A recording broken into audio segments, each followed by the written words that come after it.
I'm going to go to Shannon Airport, and John Cooke has just returned from Shannon Airport and is in our Limerick studio. John, pressure mounting on the government to relax quarantine restrictions on passengers flying into Irish airports. Ryanair having told staff in Cork and Shannon yesterday that it intends to close both bases for the winter unless the rules change. You went out to Shannon Airport today. What was happening there, John? Very little, I'm afraid, Mary. There's only been a handful of flights in and out of Shannon on a daily basis since COVID restrictions, and there are growing fears of what's yet to come, with Delta and United Airlines already confirming they won't resume flights from Shannon next year.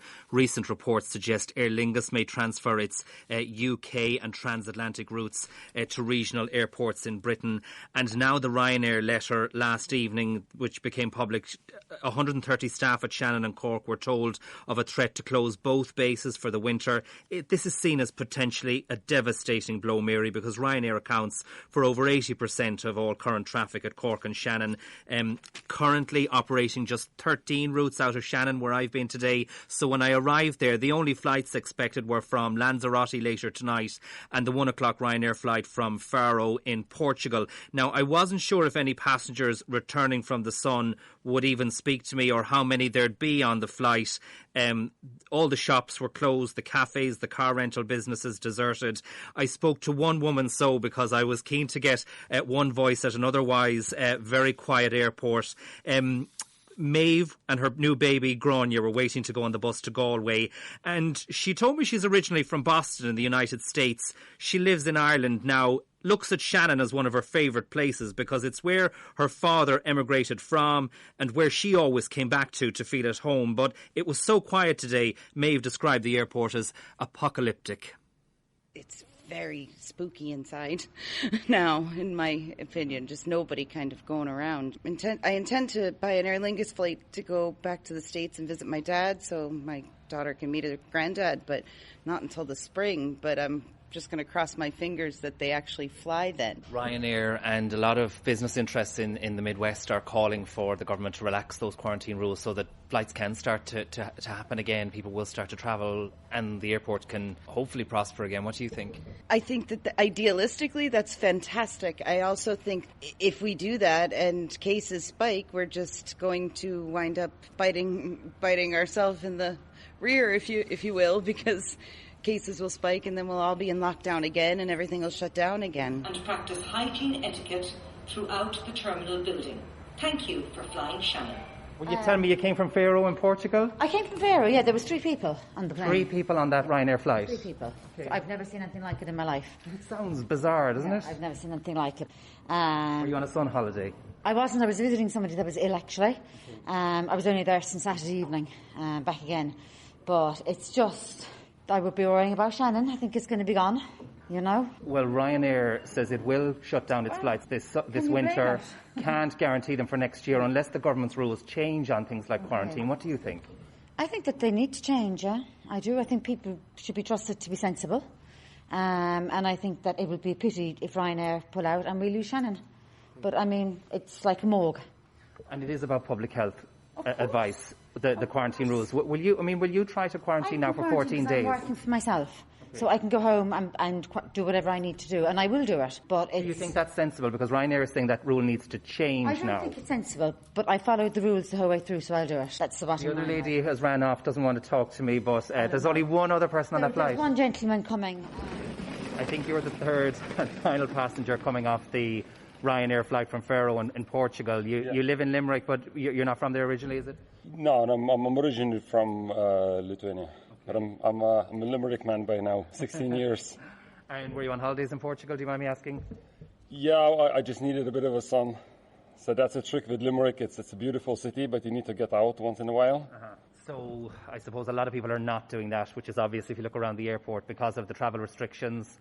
Yeah. Portugal not being on the green list of countries for Irish residents to visit. How did you feel about that? I was trying to understand because I was actually researching very well which countries had the highest risks, which cities has the highest risk, which airports has the highest risk. So actually Portugal is doing pretty well. And the Faro on its own, so maybe it's not fair to judge a country but in a city, the Faro has the same number around the cases, same number of residents, permanent residents, and same number of misfortune, endings to the entire situation as Limerick. So you almost have a bit bigger chance getting it in Dublin than in Faro. I can afford. I can work from home. Will you quarantine now that you're home? Yeah, definitely. I did before when I was actually following it very truthfully. So the restrictions are fair, but please ensure that you apply social distancing. no, the restrictions, they have to be fair, and you have to look at a case by case basis. So it's very hard to understand why some countries, even with the different numbers, are in a green list and other countries aren't. So, John, the views of two of just 3 passengers arriving on that flight from Faro. This threatened withdrawal now of Ryanair flights from Shannon and indeed from Cork as well, it could have very serious implications for jobs in both regions. Definitely, Mary, and throughout the wider west and south of Ireland, as would be the case for Cork. Regarding Shannon, where I've been today, a spokesperson for the Shannon Group said all Shannon Airport services are crucially important to the regional economy, supporting airline jobs, the tourism industry and foreign direct investment companies across the entire west of Ireland.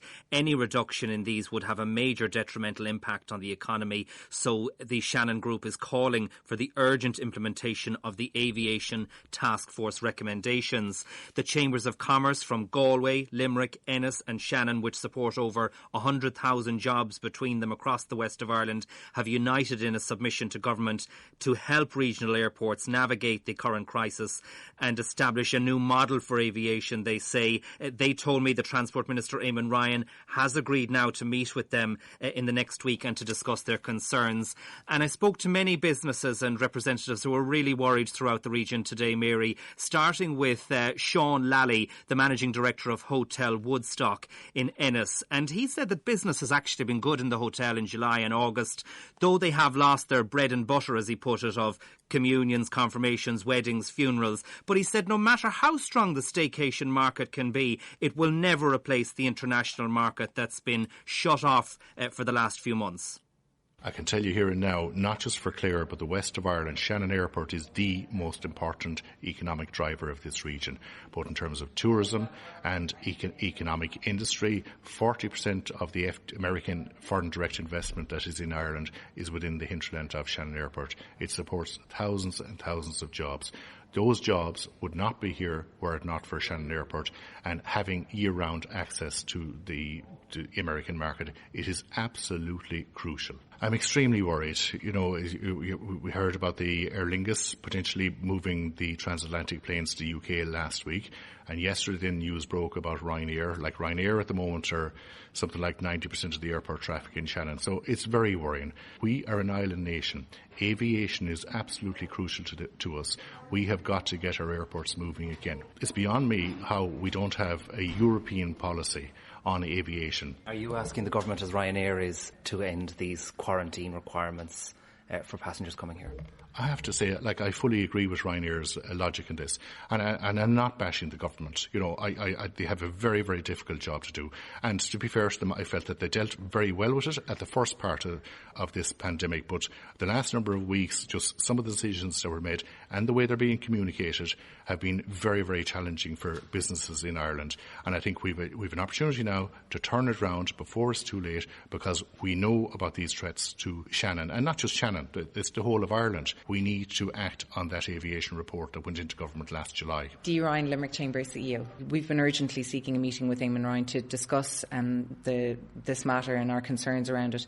And importantly, we want to stress that if the government are considering any packages in support of airlines, Aer Lingus and Ryanair in particular, obviously being critical for us, that they are attaching conditionality around access to the regions in whatever packages they're putting together. In Germany, they've done this with the German state taking a percentage shareholding in Lufthansa in return for a 9 billion package.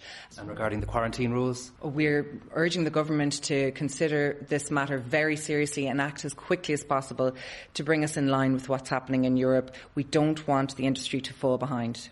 And that is Dee Ryan of Limerick Chamber of Commerce ending that report from John Cooke.